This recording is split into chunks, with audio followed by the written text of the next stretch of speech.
Okay, what's the oldest? 2017, really?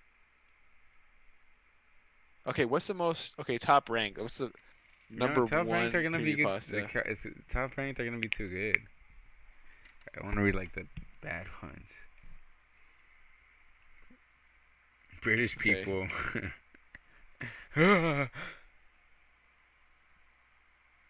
He Who Wanders. Is British people the first one? Okay, let's check this out. The river serpent. Oh hell yeah.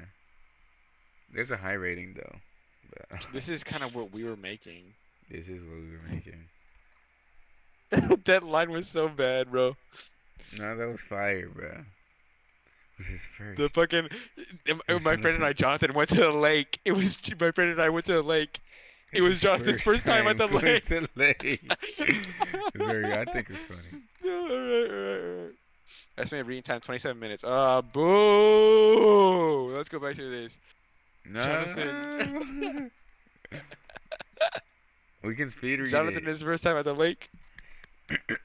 Wait, we can get some inspiration from this. Oh, I know what we could do. Hold up, wait. Let me know if you hear it too. I most definitely do. They heard the music from the one website. Oh hell yeah! Scary Halloween music. Oh my gosh, it's too scary. The first Can you one is hear it? scarier. Yeah, I can't hear it. Okay. My best friend Darius. This is a bit. Is it too loud? No, it's good. It's good. But if it's too loud for you, because I know I don't I listen to think I just music increase your volume. while I read, All right. because I can't lock in. My best friends Darius and Jordan learned about my fear of swimming during an impromptu tubing trip on the Farmington River, the summer after I turned 26. Darius and Jordan took me to Foxborough Park, a park that ran alongside the river. Foxborough Park had recently undergone improvements as a part of the town's beautification project. My parents once described the park as being overrun by druggies and dropouts. After the project completed, the town's lily white upper middle class community became a mainstay of the park. We preferred the park the old way, even with its reputation, because it was our high school hangout and our getaway during difficult times. You want to read the next paragraph? The wonders of gentrification. Gentrification? Jantra? Gentra. Well, Jordan says Gentrification. jantra. Okay. The wonders of gentrification. You gotta read the paragraph, bro. I'm not reading. You get paragraph Oh, by paragraph. oh, okay. The wonders of gentrification, Jordan said, gesturing to the Blackberry Cafe, a cute log cabin style restaurant nestled on the bank of the river. Who is this? Sure, it looks quaint with all the people sitting at those dining wood carved tables, but a single appetizer will clean out your wallet. Appetizer. Shut up. Shut up. I said appetizer. You said No, I appetizer. didn't, bro. I said Oh my appetizer. god. Appetizer. A I single said appetizer. I said appetizer. I said appetizer. Shut up, Darius replied, checking his phone. We've got time, and I'm hungry. What do you think, Zach? Advertisements. You agree with me? I think it was supposed to be ad right here. You'd agree with me if your dad wasn't the mayor, Darius rolled his eyes. Oh, yeah, sure. Whatever works. I wasn't watching the cafe at all, but a group of teenagers in orange inner tubes circling down the lake. What? But a group of what? I wasn't watching the cafe at all. But a group of teenagers in orange inner tubes circling down the lazy current. Though the water flowed slowly enough for them to text, I felt a tinge of nausea through a burst of acid reflux. Hey, how long is that ride, guys? The current is slow. The current is slow, so probably a couple hours. Darius said, scanning my eyes. You okay, man? It's not It's like not you. Oh, wait, no, no, yeah, you got it, you got it. it's not like you can't swim, Jordan quipped. Wait a minute. I don't think we've ever swam together before. I can I swim. can swim. I shook my head, attention still fixed on the water. I just haven't done it in a long time. Darius patted my back. You probably won't need to. The water is really shallow most of the time. Jordan chuckled. I don't know. I think my CPR certification expired. Darius Dar- elbowed Jordan, who jumped back and yelped. You guys are so uptight. Nah, your jokes are just old, bro. Zach, we don't have. Zach, we don't have to go if you don't want to. It's not that. It's just been a long time since I've done this. Tubing or swimming? Both. You have nothing to worry about, Daria said, smiling. It'll come back to you. I nodded as we walked towards the cafe. He didn't realize how right he was. As Jordan droned on about gentrification, Snoop? what? And Snooty Hyde, Snoot! And Snooty Hyde residents, the memories came back to me. Memories of being 9 and drowning in the river. Memories of my late brother swimming frantically my way as I screamed and slipped beneath the surface. Sitting outside, ordering food, and engaging in conversation felt all too much like clockwork. Over the years, I learned to tune my body into conversations while my mind tuned out. My brother's life felt like a blur most of the time, but the time he saved my life played so vividly in my mind on repeat. I locked this memory away for years, but now I remembered everything, including a feeling I had never acknowledged before, being pulled under, my body thrashing against the waves. I couldn't remember what pulled me, just that it weighed me down like an anchor, salt water filling my eyes and lungs. Zach, are you ready for this? Darius asked, briefly staring at my half-eaten plate of food. If he wants to just watch us, let him, Jordan sneered. He'll be bored, but he'll be safe. You've made your point, asshole. I'm going. With that, the three of us walked to the base of the river, where men in olive green park uniforms were handing out tubes and life preservers. We must have arrived during downtime because only a bearded man in a Hawaiian bathing suit stood before us. We stripped down to our swim trunks and stored our clothes and items in our backpacks within a nearby bin. Then we dragged our tubes down by a guide with tinted sunglasses and laid them flat where the tide met the sand. All right, gentlemen, for your safety, keep your life preservers on at all times. If you happen to fall off the tube, the water should be shallow enough to get back on, but be mindful of the other tubers around you. Based on the river level, this ride will take you about 2 hours today. There's no eating or drinking inside the tube, as it's important to keep our water clean. Be considerate of kayakers, other tubers, and anglers around you. Lastly, leave all wildlife alone. Use the rule of thumb. If you can cover the entire animal with your thumb, you are at a safe distance, which is anywhere from 25 to 100 yards. Follow these simple rules and you'll have a good time. Are we clear? We nodded as the gentleman pushed the three of our tubes into the river. Jordan and Darius cheered while I feigned a smile. When we were about 100 yards away from the base, Jordan pulled a can of IPA from his trunk's pocket, causing Darius to burst out laughing. Fiend? What's IPA? Fiend? Fiend? Fiend, fiend, IPA it's a beer. fiend, fiend, fiend. Okay, you can continue. You always have to be the edgy one, I remarked, giving Jordan the side eye. This feels like such an AI generated line. You always have to be the edgy one. I I don't think I've remarked. ever I don't think I would have said that. I think I would have I don't know. I wouldn't have said that, that's for sure. All right. I would have been like, bruh, you can't. You're not even gonna get drunk with that.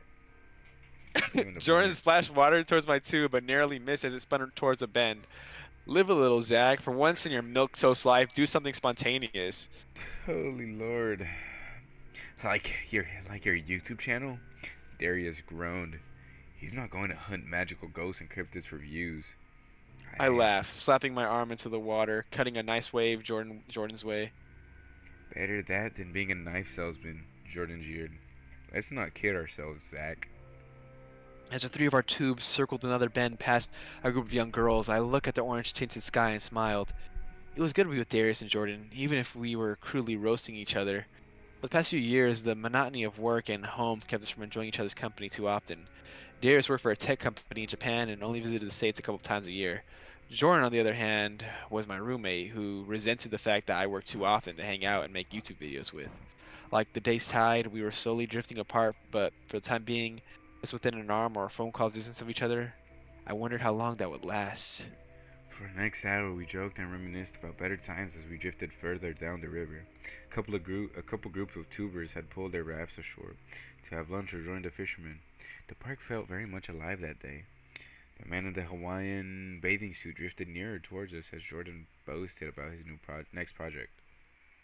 So next week, Matt Drake and I are going to Green Lady Cemetery. He has a new EVP gear, so we can try to communicate.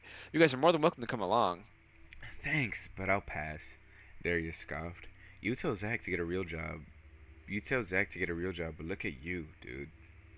As we continued to travel down the river, the old man's tube drifted closer to ours. He was listening to our conversation, not caring if we caught on.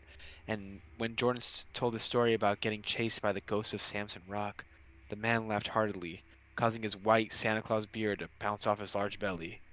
You boys sure enjoy some tall tales, he said as his tube pulled up next to ours. Three of us stared at him blankly as he introduced himself with a slight Scottish brogue as Matthew McDonald. Can't do a Scottish accent. Well, sir, Darius said, visibly indifferent, that only makes Jordan. Actually, I chimed in, to the surprise of Jordan and Darius. I enjoy the stories, I just don't believe in most of them. Maddie flashed me a chip-tooth smile, laughing heartily once more. Then maybe the two of you would enjoy the tale of the river serpent. I'm not doing this voice. Have you heard it before, boys? We shrugged. Jordan started and then stopped mid-sentence, admitting he surprisingly hadn't heard that one. Jordan was so inundated with folklore, Oh my god. cryptozoology, stories, and hearing his own stories that we were equally thrown off by his loss for words. Oh, ha! Ha! I am not surprised. People don't tell serpent stories around these parts anymore, but when I was little, it was all anyone talked about. When I was a wee yin, oh my gosh, this is supposed to be Scottish. Wee yin and my family When I was was fresh a off wee the yin! boat. My mother forbade me from playing by the river. She had stories of boys being pulled under. The boys that lived to tell about it described a sensation of sliminess and sharp scales. The stories of a river serpent spread like wildfire. I It's don't know how true, the Jordan Scottish exclaimed. sound. It's true, Jordan exclaimed, pulling up an article on his phone. It's true. I have access to the New York Times archives, and I found an article from 1886 about a 100-foot sea serpent that was spotted all the way up a Connecticut River in Cromwell. Oh, so that must make it true, Darius said coldly.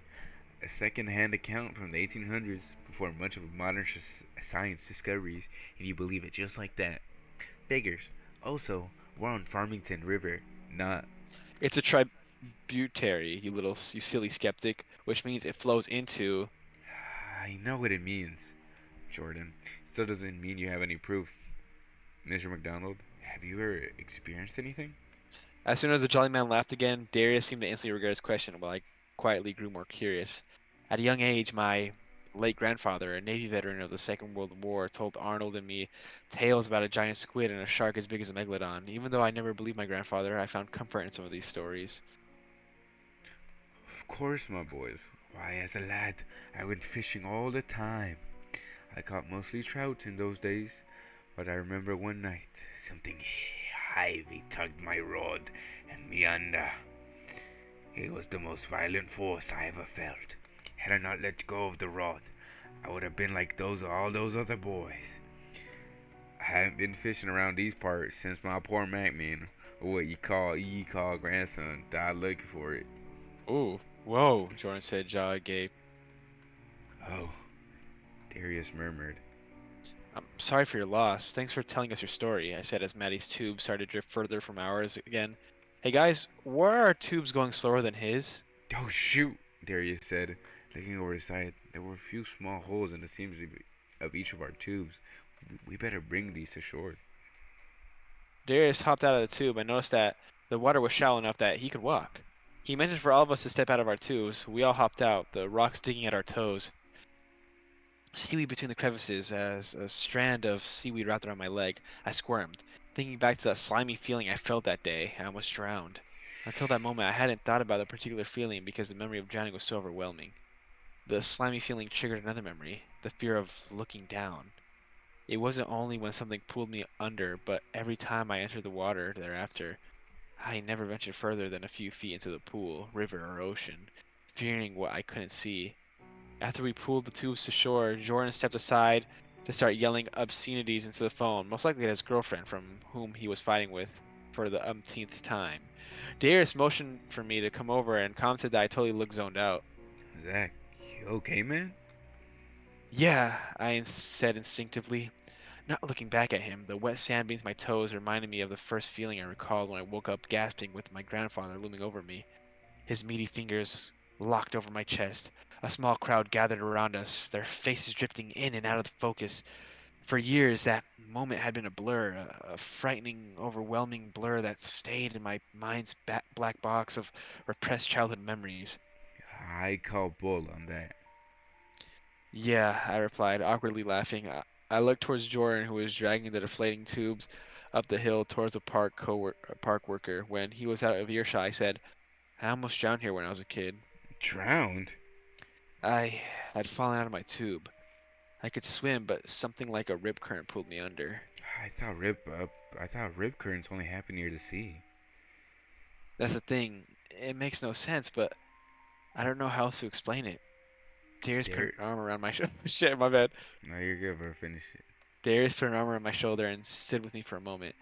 I'm so sorry that happened to you, Zach. I can't imagine what it felt like. No wonder you were all quiet today. Yeah. Ugh, I hear Jordan raising his voice. I'm going to check it out and hopefully stop him before he gets thrown out of the park. Are you good here? I will be. Thanks for doing that. I don't really want to talk to him right now. Someone has to. After hearing the words, Jordan, you idiot, I headed down the bank to clear my head. On any other day, I would have stepped in to help, but my thoughts were too many miles and years away for me to care. After Arnold and my grandfather rescued me, I didn't think much about what happened to me or how it affected me emotionally. At that age, my life moved on normally, and it was filled with too many school days, birthday parties, and karate practices for me to care about the past. When my brother died unexpectedly a year later, however, I felt like I was drowning all over again. I was racked with guilt for not being able to save my brother the way he saved me. On my most miserable days, I even thought about going back in the river and waiting for an unexplainable force to pull me under again. As I walked further down the blank, I struggled to find the exact drowning spot or anything that remotely resembled it. Maybe the current was too high. Maybe the shadows blanketing the river made it too difficult to see. Either way, I lacked the focus to continue and sat down by a large boulder. My head throbbed. For some strange reason, my jaw was throbbing too. When I looked up, the sky morphed into a dreary mix of purple and black. When I looked back from the direction I came, I saw nothing more than boulders varying in sizes. How had I walked so far? I wasn't sure. I attempted to call out in the direction of the guys, only to find my voice faint and hoarse. I rubbed my hand over my throat and tried to clear any saliva trapped inside. No saliva lingered. I attempted once more, only to find my voice fainter, hoarser. Upon instinct, I darted towards the water and splashed a fistful into my throat. I spoke No, first you softly, and then increasingly louder. What the hell? What the hell? What the hell? My voice, audible again, carried down the river and disappeared into the wind. A few moments later, a hollow, familiar voice answered back.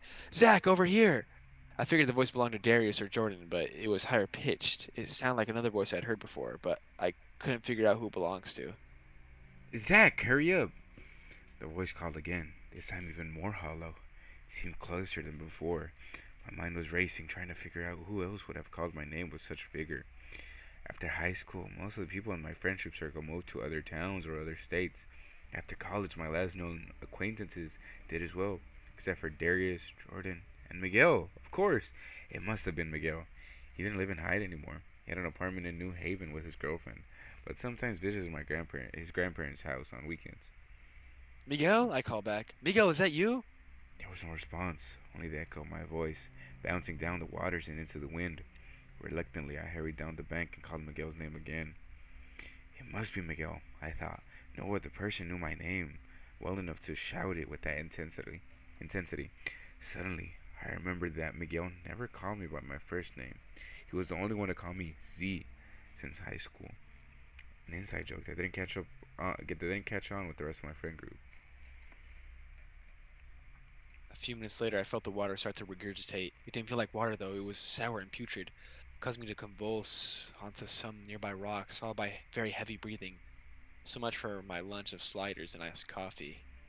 The sour, putrid taste lingered intensely on my tongue, the stench permeating my nostrils. Oh no, I whispered just as I stood up and regained my composure. Felt my body shiver from the loss of liquid, I figured. And then a sudden stream of vomit shot out of my mouth like a waterfall. It started fearfully as I lost control of my body. The liquid wasn't green or clear, but black and slimy. I gasped as something scaly stabbed its way up my throat and into the black stream. When the stream finished, I felt like collapsing. Instead, I stared with pure terror at the black lagoon my body produced. I must have lost blood. I must have been internally bleeding. I needed an ambulance with my hands violently shaking. I thrust my cell phone from my tattered pockets, practically dropping it into the lagoon. I began to dial 911 as my phone drained to black. Oh fuck, no, no! A jagged black scale lay in the middle of the slime, floating upward like a submerged shark fin. I looked around frantically to find any person nearby. In a matter of seconds, I heard the voice once more. Zach, you okay, brother? The voice carried from the water, merely yards from where I stood. Miguel?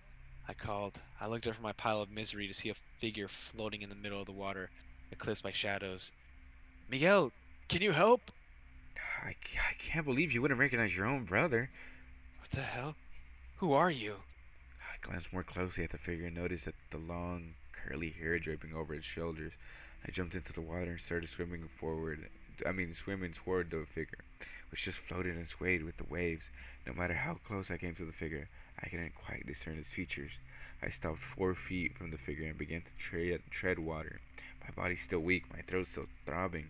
Something prevented me from swimming closer. Who the hell are you? I shout. Who the hell are you? I shout between labored breaths. You're not my brother! I saved you. Why couldn't you save me? The figure said menacingly. You're not my fucking brother! I shouted again, clasping my throat from the pain. What kind of sick joke is this? I saved you. Why couldn't you save me?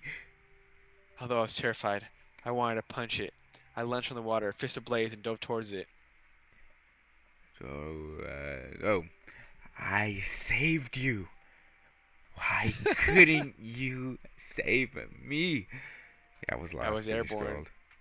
I was. How? Oh my gosh, wait, is this how much we have left? Oh my lord, bro. It's been like 20 minutes. No way, this is what we have left. Oh This is my! not a 27-minute reading. Thank you, Emily. You wanna just read the ending? Fuck this shit. I'm saying fuck this. Ah, you close it. Okay, what are we doing now? Baldur's Gate! It's I gonna have to wish. wait a week. Next Thursday, lock in, cause Thursday is Baldur's Gate Thursday. Okay.